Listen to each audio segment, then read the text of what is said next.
the sun god plays a heavy role in our history because of its power to generate food. You know, as we became farmers, we became connected to the sun. So the sun would grow our food, and the food would give us life. And so we would honor the sun god.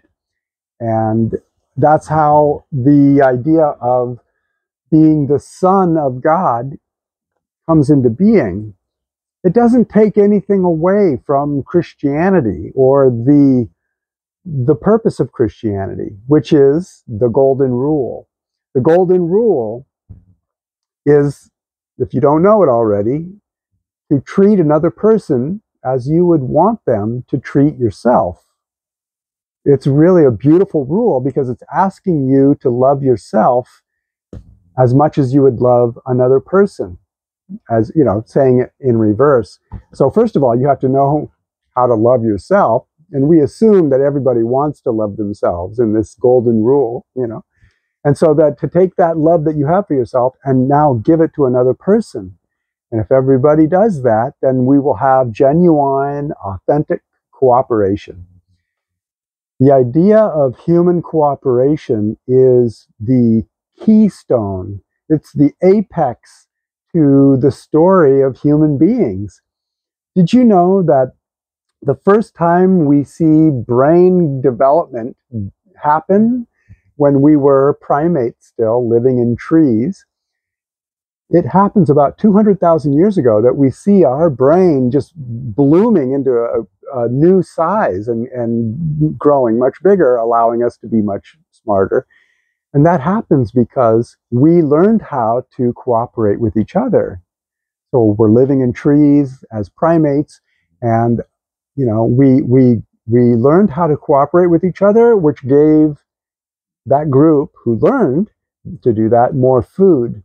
So that group who learned to cooperate with each other in the trees 200,000 years ago was more successful than other groups, their cohorts, because they were able to cooperate, they were able to get more food. More food equals more success. And so the success of food, the protein, had allowed them to have this incredible brain growth that we know happened 200,000 years ago. Please check out Terrance McKenna, the philosopher and ethnobotanist. Terrance McKenna has spent a lot of time studying and thinking about these things. And even though he's passed on now, he died of cancer around the year 2000, but he has a great mind. Check him out. I'll put the links in the description to Zeitgeist and Terrance McKenna. But Terrance McKenna points out that after we left the jungles of Africa, and as a successful group, we left our primate ancestors. They stayed in the trees while we had this brain development, allowing us to leave the trees. We were able to actually cooperate with each other so well that we could take down huge mammals, these ancient cows, basically, that were running around in Africa. No one human could take one down. But if we could cooperate with each other, and we did, we could take down an animal so large that it could feed the entire group for weeks in high-quality protein.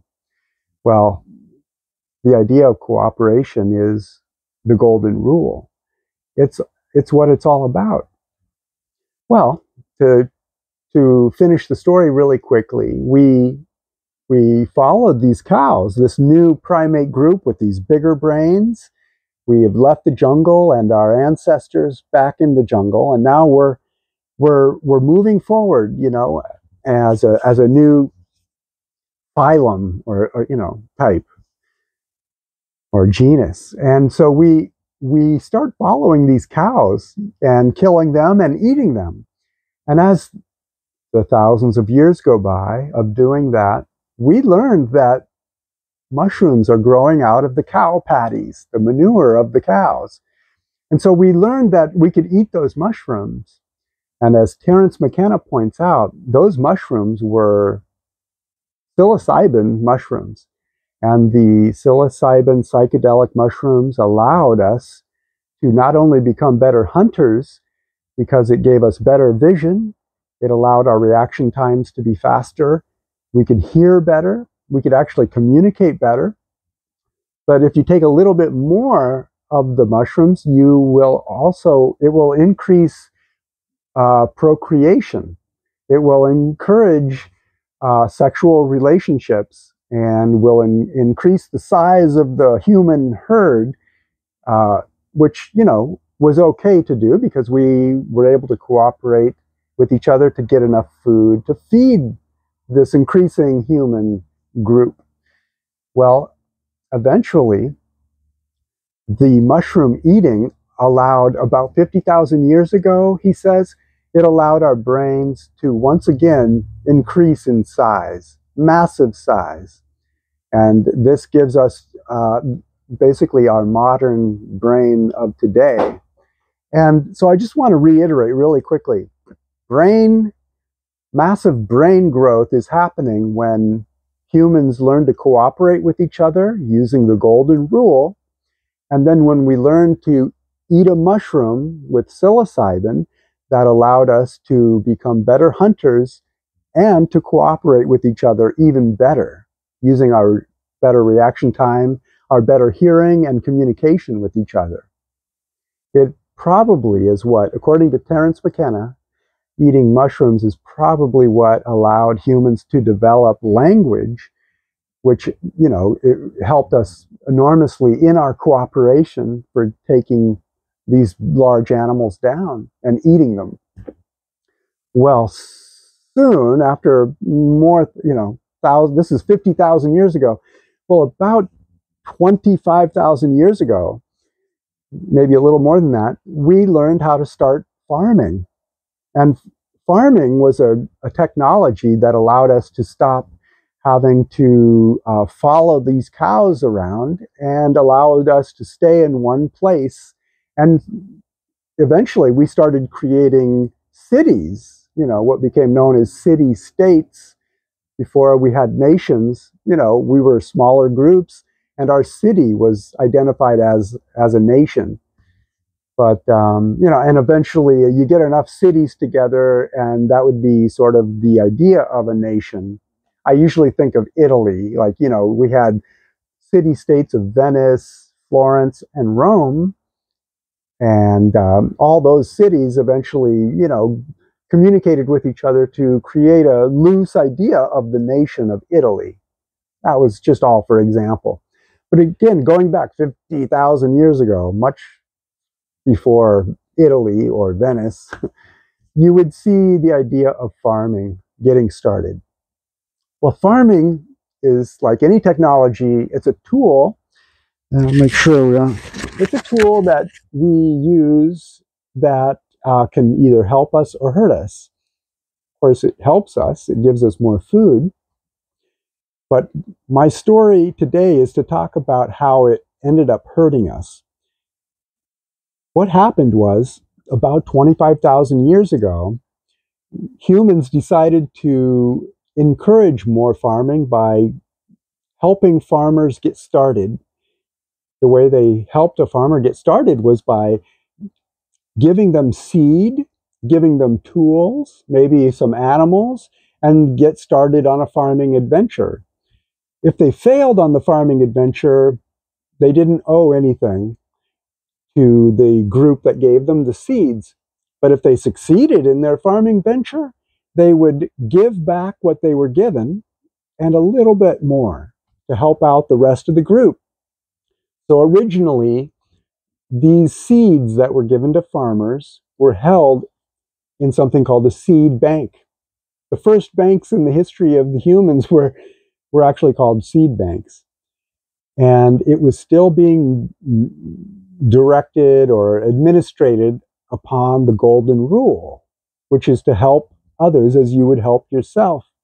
And so if you came and got a deposit, rather a withdrawal from the seed bank, the community put their trust in you to do the farming. And if you were successful, you would give back some of what you grew.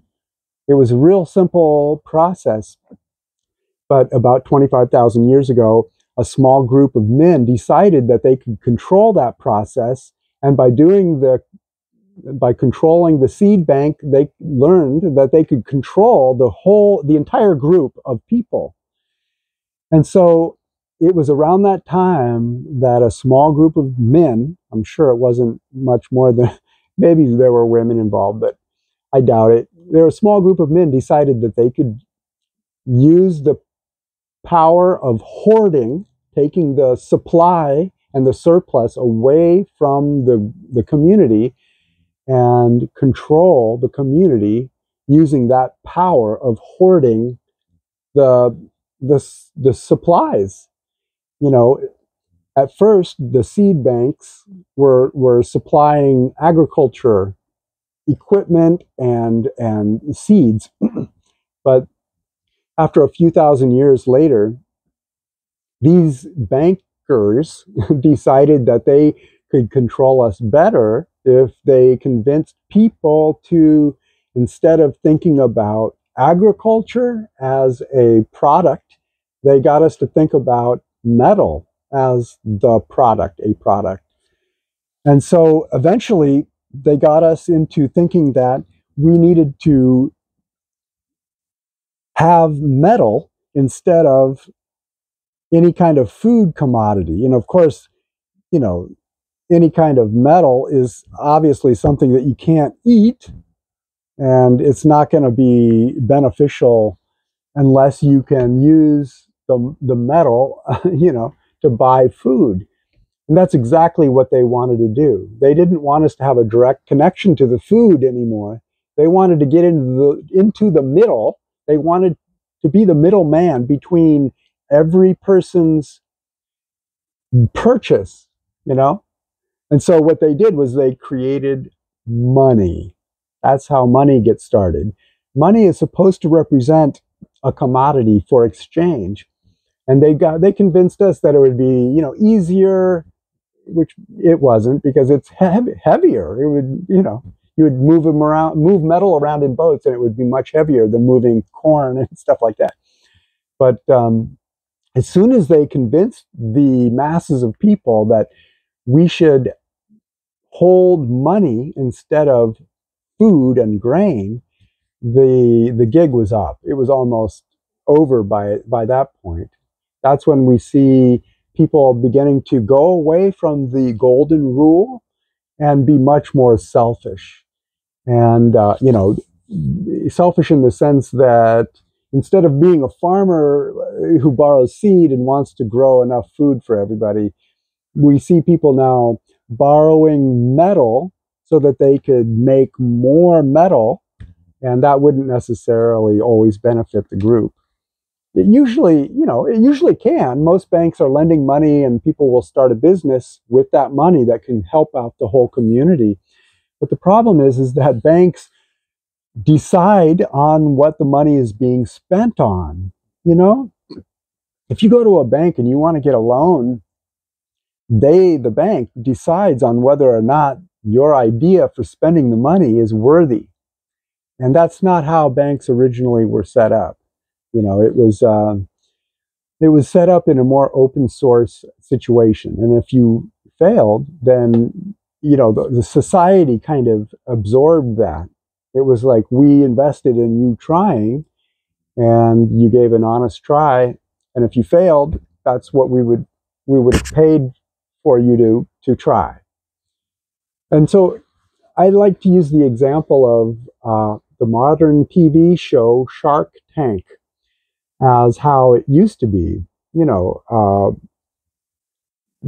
Even after the bank started using metal instead of produce for money,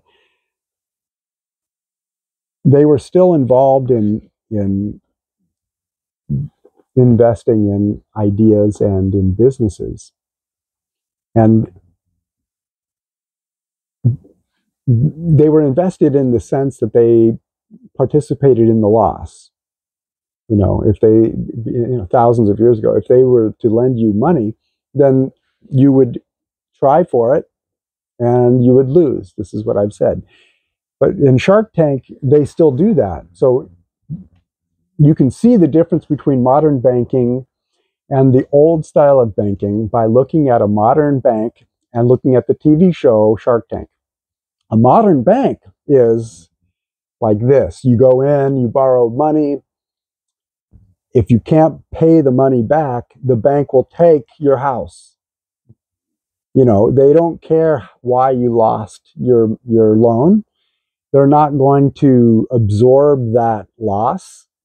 They won't even lend you the loan money unless you can prove that you could already pay them back.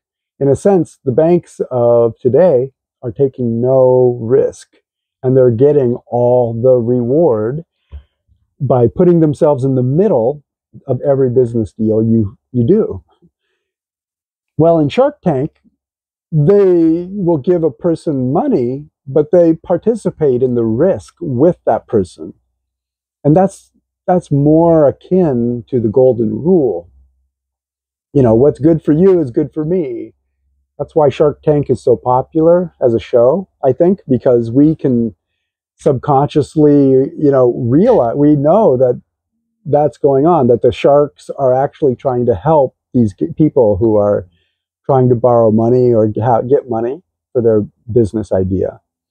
And when a shark comes in and says they will participate in helping you with your business and will absorb losses with you if a loss occurs, it makes us feel good to watch that.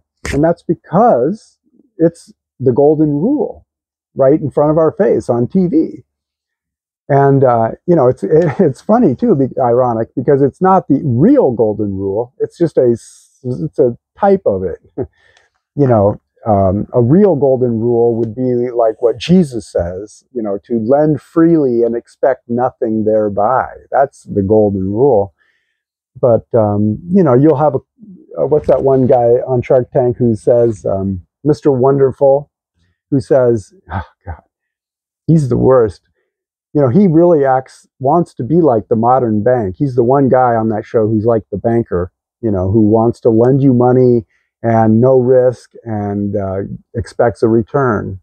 Although sometimes he will participate in a risk too. But you can clearly see how Mr. Wonderful is different than the rest of them, because he says things like, I will loan you money and you pay me back, and doesn't say that you don't have to pay me back if you lose your business.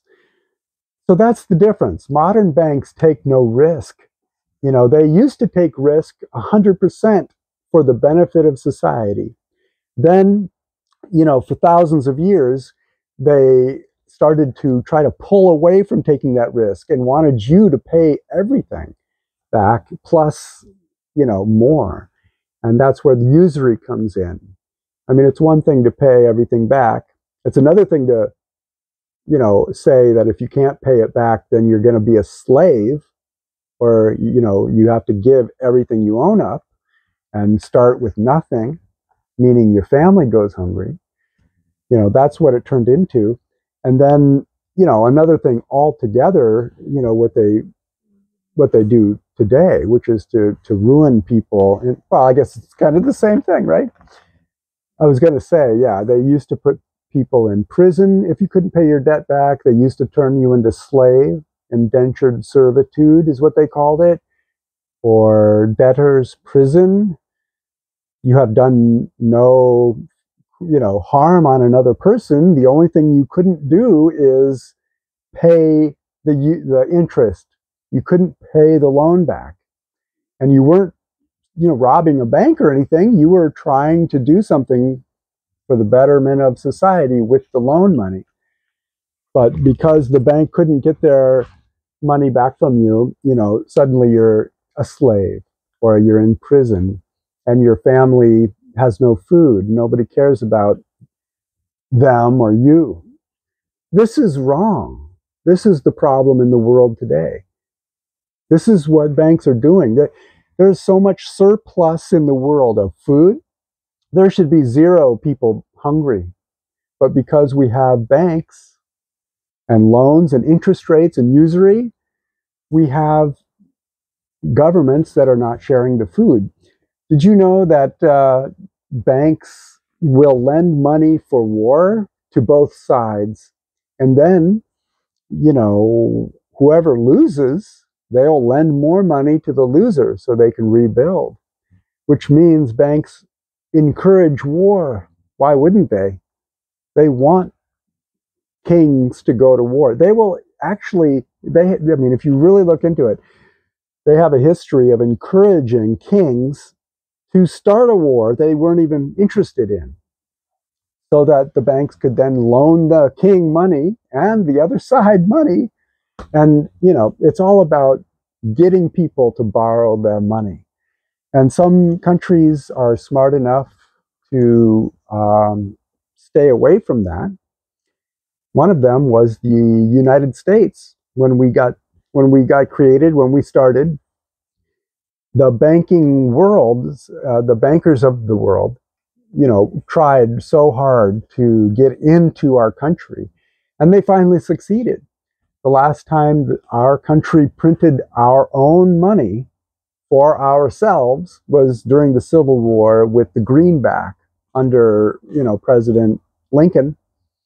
And when our government printed the greenback, it was under no banking, and no banker or banking industry was involved in that.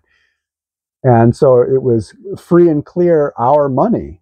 And it's a long discussion of why and how money is created that I'm not going to get into now. But just imagine a group of bankers. We call them the Federal Reserve, but there's nothing federal about it. The Federal Reserve is not part of our government.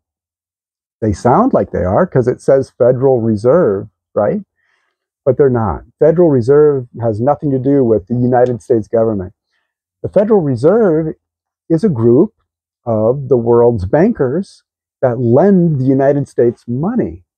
Now, so that's how we make money. We call it, when we want more money, we call up the Federal Reserve.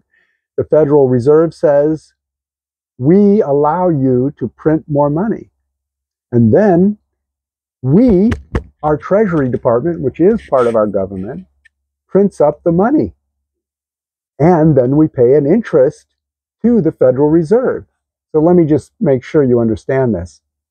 The United States, this is how it is today. When we want more money, we print the money for ourselves, but we don't do it until a group of outside world bankers tells us it's okay to do it. Does that make any sense to you? Let me give you another quick example. Over in China, you know why the United States or the West has a big problem with China today? It's because China doesn't base itself off of our banking system. I was going to say off of the dollar. The US dollar, the American, the dollar is part of the world's largest banking system. And basically the world runs on the dollar. And that's why the Federal Reserve note or the US dollar is a problem, because it's not a dollar made by the United States government. It's a dollar that's been loaned to us by a group of bankers that we have to pay interest on, even though we actually print our own money. Okay, so back to China. They're doing that. They're printing their own money whenever they want to. They print up their money, and they have their own banking conglomeration inside China that is doing the same thing that our bankers are doing.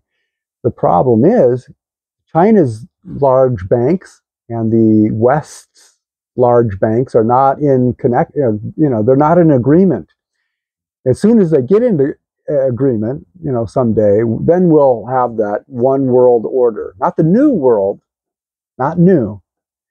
A new world would be a better world. I'm talking about the one world order where, it would basically be bad. Now all the banks of all the world are against us. But so basically, the banks of China, they can do money manipulation that affects the big bankers of the world of the West. And this is why the world's banks, this is why the West says China is so bad.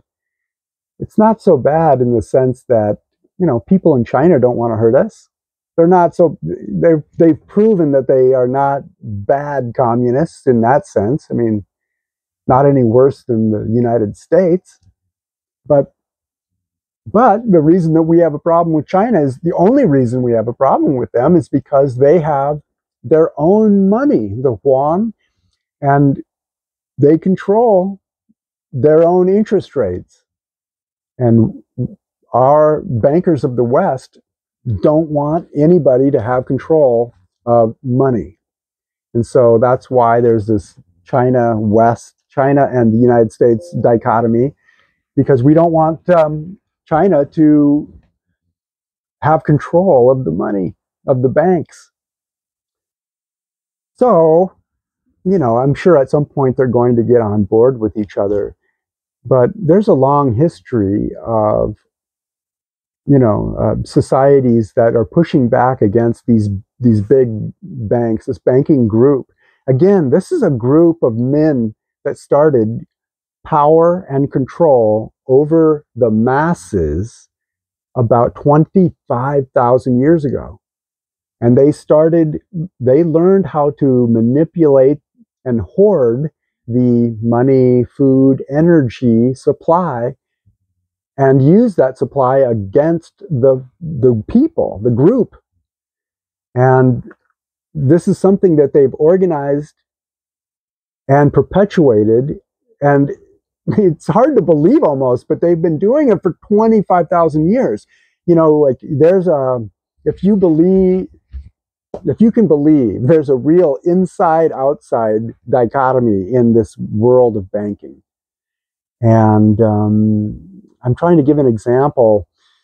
Maybe one example is Larry Summers. Remember Larry Summers? I think he was during Trump's term. There's so many examples. Anyway, but I mean, basically, what I'm trying to say is these guys, like Larry Summers, these guys will be hired by banks, and then they will go into politics, and they'll be a senator, right? And then after they're a senator, they will go into big business and be like a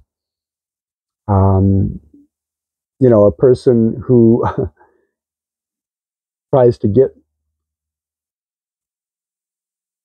big business on board with the banks. And so what I'm trying to say is that banks will have their people go from being a banker to a politician to a leader of industry. And it's still the same person, like these are their people. If they need a politician, they'll take one of their own out of banking and have that person become a senator. Or if they need a CEO to be a leader of a certain industry, they'll take one of their own out of banks and put them into the industry they need led. And this has been going on for so long that Aristotle had an opinion about this, and 2,500 years ago. So I thought it'd be interesting to maybe mention this, that Aristotle was trying to get these bankers to stop doing this to us. Jesus was trying to get these bankers to stop doing this to us. The scholastics during the 12th and 13th century, people like Thomas Aquinas, and they were working really hard to get the bankers to stop doing this to us. And they almost succeeded. They almost did it. But then the bankers pushed back really hard with their philosophy of banking. And I'm going to end it, I think, because it's getting a little too deep. What I'll do is I'll go ahead and maybe read these 6 pages that I've got that are teaching me this information. This is from the American Monetary Institute. that used to be led by a wonderful man who I've met and had discussions with. His name is Stephen Zarlanga, and he wrote a book, one of my top 10 favorite books, called The Lost Science of Money. I also call it The History of Money book. And it's a really important story that we understand here, because it's a simple story too, because when you have a small group of people who are hoarding the resources against everybody else, then they have power and control against us. And the power and control they have against us in the last 500 years, you can see some pretty tragic stories, you know. Um, Pizarro in South America, Cortez in Mexico, Columbus. I mean, it's the beginnings and the end of. It's the beginning of a bunch of stories that we know, but the end isn't so known. You know, like in the name of different philosophies, we've seen humans go and just mass murder other humans. But the reason that these people had the philosophy to start with, when you get deep into it, the philosophy is based on money. And so, you know, we have so many sayings, money is the root of all evil and things like that. And it's for a reason. You know, it's a technology, money. And like any technology, people can use it for good or evil. And there's a 25,000-year-old history of people using it for evil. If you want to know the real story, check out Zeitgeist on YouTube. If you want to hear the real story, listen to Terrance McKenna on YouTube. And if you're really interested, please read Stephen Zarlanga's book, The Lost Science of Money. It's a thick book, but I find it to be a page turner. You know, every page is kind of mind-blowing, really.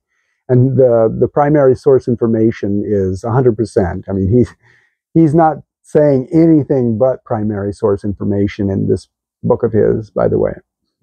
So it's a well-researched book. So I thank you for your time. I really appreciate that you may have had interest in this video. And I love everybody. I hope you guys get enough water to drink and are having a great day. Bye-bye.